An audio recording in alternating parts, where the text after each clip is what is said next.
Yeah, Mike, here I am sitting in my trailer. You know, it's a small place. It's only what it is. I'm sitting on a rotating chair, as you might guess. Otherwise, it'd be like really strange. You know, there's this guy floating in a trailer. But to say the concept, I'm living basically solitary confinement in a 20-foot trailer. Yeah, it has a bathroom. You know, I brought a mirror in because I also do ventriloquism on the side. You know, like everybody else. Maybe not on that one. But the concept is getting the sailboat and making salt.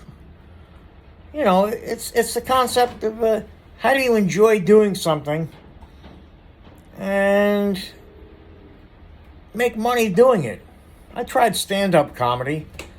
That was okay. But let me tell you, that feeling is unbelievable. And by the way, telling stories in front of a crowd, you have that. Give that a shot. You know, narrow your story down just somewhat, which is difficult because when you got something coming out of your soul and you're touching people with it, making a 10 or 15 minute story can sometimes be harrowing to yourself. But you could make money telling that story. You could do that. There are people out there that, well, let's use the word milquetoast, you know, and they've never tried. They've never put their foot out there. Or if they have, it's like they did it once and they succeeded at the career that they built for themselves, and that's that. You know, I don't want to try anything else. And they leave it at that. But you're taking that bold step. And having worked at a railroad, and I got to say, from being the ground guy, you know, I've taken track out of service. I've ridden head end, you know, to get what they call characteristics.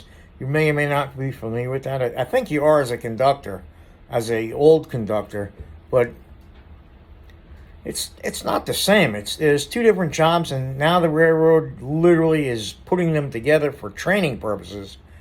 It's not good. Let me put it this way. The mentality of the average worker, the ground guy,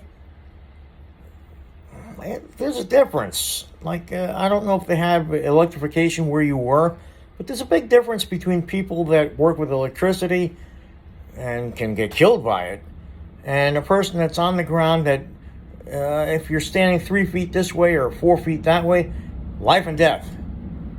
There's a difference in that mentality, and I think it's to the point where it's the innate animal in us, you know, where if you are standing 4 feet to one side, maybe it's the difference between being attacked and you survive that night, you know, but I don't know. It's special. But I'm narrowing the stuff down that's out here. Currently, not that I like it, but some guys are offering a Hunter 31 for free.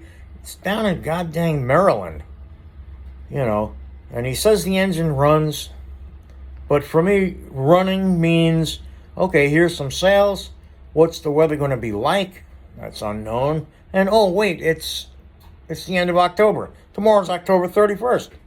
We're into the gales of November, although that's for the Great Lakes. But the concept is you get some nasty weather on the East Coast in November. And the sucker only has a 27 horsepower diesel. You know, its hull speed is low. But the cost of trucking something like that, it's like, okay, how do you put the effort of trucking cost X and just floating up, which is also expensive because obviously you're going to use the diesel to push it right to whatever the hull speed is. So it's a quandary. That's where I am with this stuff right now, at least for now. I'll talk to you later, and you have a great day. You have a great day. Yeah.